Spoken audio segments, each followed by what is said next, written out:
Why? Why did it have to be Green Bay? If you guys haven't heard already, it's been out for about 2 hours now at the time of me recording this video. The Green Bay Packers just traded for Micah Parsons. And all it took was 2 first-round picks and Kenny Clark, their defensive tackle who had 1 sack in 2024. And it wasn't because he was injured. He played all 17 games. He turned 30 years old in October. And that's all it took for Jerry Jones to be convinced that we can move on from arguably the best pass rusher, the best player in NFL at that position. And of course, it's to the Green Bay Packers. None of this makes sense as a, NFL fan looking at what the Cowboys are doing. Absolutely nothing makes sense. Jerry Jones, I don't know if he's even taking his job seriously anymore. I don't know if it's because of his old age, that he just doesn't really care anymore. I don't get it. I don't understand. I don't get it. I don't know why the Packers too. I mean, obviously it wasn't going to be to a division rival. I thought if he was going to trade Parsons, that it was going to be to the AFC, because at least you wouldn't see him. But you trade him to the one team that you hate outside of your division. It's the Packers. Like, if there's any other team outside of the NFC East, maybe the 49ers, sure, we could talk about the 49ers as well, but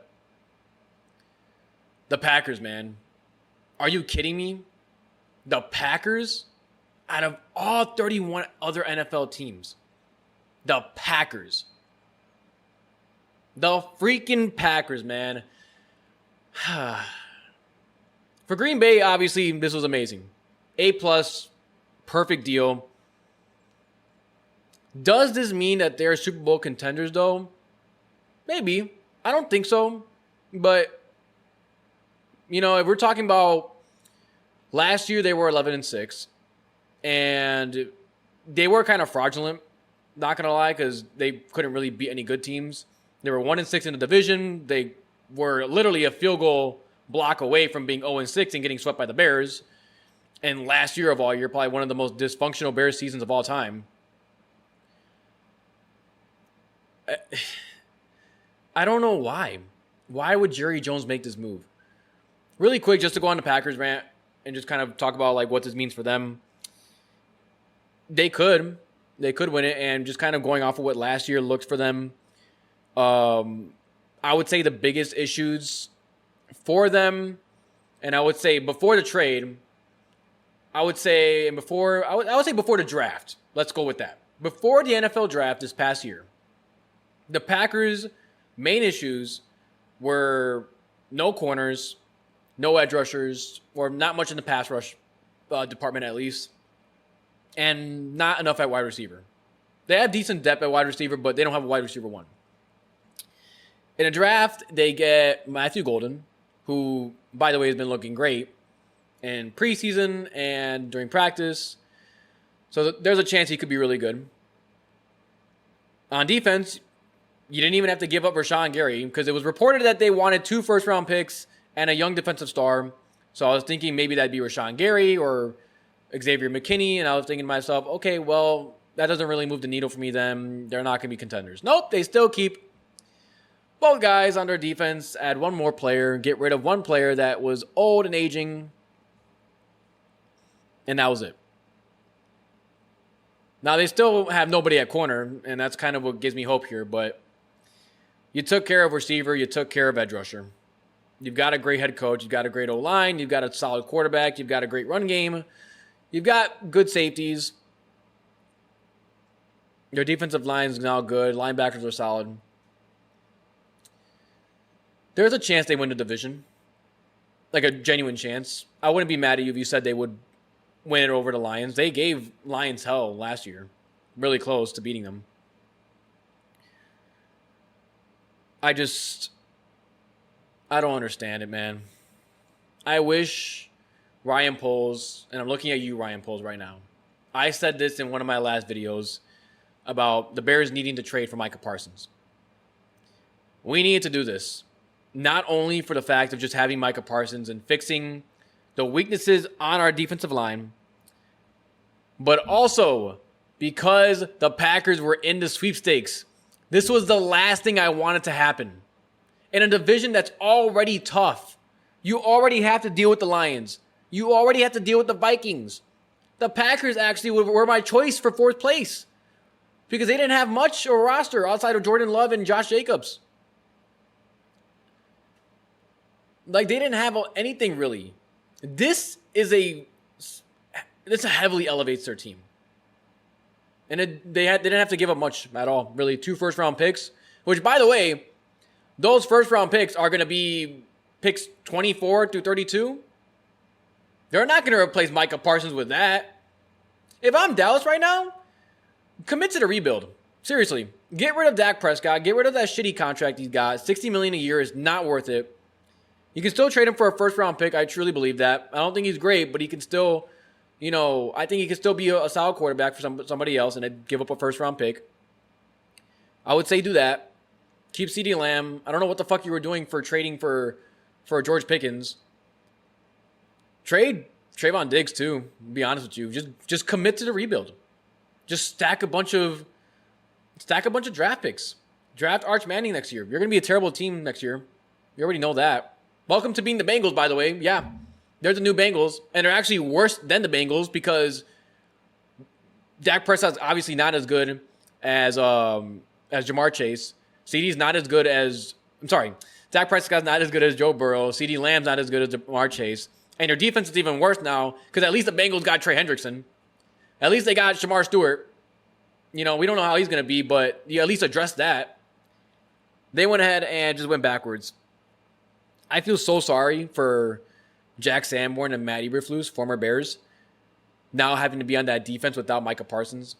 I feel bad for anybody in Dallas right now. It's a Dallas fan. I feel bad for Dallas players in general that wanted Jerry to resign. Some of them even changed their profile pictures on Twitter to be Micah Parsons, basically demanding that they sign him, and instead they trade him away to the Packers. I want to know why, Ryan Poles. Do you really trust Montez Sweat and Deo Odeyingbo that much? Do you really think? And by the way, too, 30 minutes before that trade happened, Austin Booker was placed on IR. So our depth is absolutely terrible behind both of those guys. If Montez Sweat goes down, our defensive line is completely done for. Absolutely nothing besides deep tackles. But Ryan Poles, were you seriously that satisfied after signing Deo? You didn't even draft an edge rusher in the first round. I'm sorry. I like Colston Loveland. I do. I think he's going to be great. But an edge rusher is much more important than a tight end, especially when we already have weapons and especially when we already have Cole Kmet, who's solid enough to contribute. I don't understand why.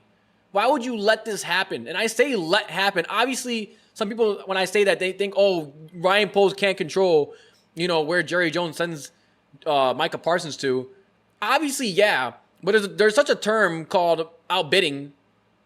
Like, seriously, you couldn't have thrown in a second-round pick into that mix and then traded away Andrew Billings, traded away Javon Dexter, traded away Grady Jarrett, traded away Deo or Austin Booker. Somebody, you couldn't have done any of that, thrown in something. No, you just had to watch it all happen. And I get it. I to an extent, I get it because you still don't know for sure if Ben Johnson's a good head coach or if Caleb Williams is a franchise quarterback. I think I'm more mad that he's gone to the Packers. I'll say this right now. I think that just killed our chances of making the playoffs because now you have to compete with so many other players, so many other teams, for a playoff spot. You've got the Commanders, you got the Eagles, you got whoever wins the South and whoever wins the West. So that's 4 spots. Now you've got the Lions, the Packers. The 7th spot is going to have to go to either someone in the West or the Bears. Or somebody. The Vikings, too. It just became a really tough road for us. I don't think in that first year, with how our pass rush is, with the problems that we have at left tackle, the problems we have at running back, which I'm going to make a separate video about later, I don't think we're making the playoffs. Which, I mean, it's not the most important thing. 9 wins, 10 wins would be fine. Even if we don't make the playoffs, at least we're improving. But Micah Parsons is going to give us hell. Just letting you guys know.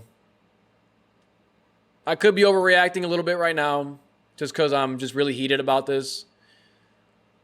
What I could say on the Packers end, they do assume the risk now that Jordan Love, now there's this pressure. That Jordan Love, and I've said it in a previous video before, Jordan Love is under the most pressure in his division to win and to be a guy that makes it to the Super Bowl. And that was before they made the trade. This now, Jordan Love, you are under the most pressure in the NFL to be good. Not Caleb. I don't know why NFL analysts keep saying Caleb, why the media keeps pushing, Caleb's under all this pressure. He is under pressure. I get that. But where's Jordan Love's pressure? He's on a big contract. He's getting paid $55 million a year. And now you've thrown away 2 first-round picks to get Micah Parsons. Buddy, you have to win.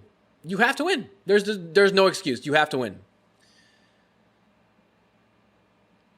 I don't want this to be an hour-long video, so I'll just leave you with this. I don't think this season's going to be all sunshine and rainbows the way we probably originally thought. I say for the Packers, they probably have a 50-50 chance of winning the division over the Lions. The Lions have just lost way too much. They've got, I know they drafted him, I think it was Tyleik Williams out of Ohio State. They lost, though, as their center, their right guard. They lost their offensive coordinator, their defensive coordinator.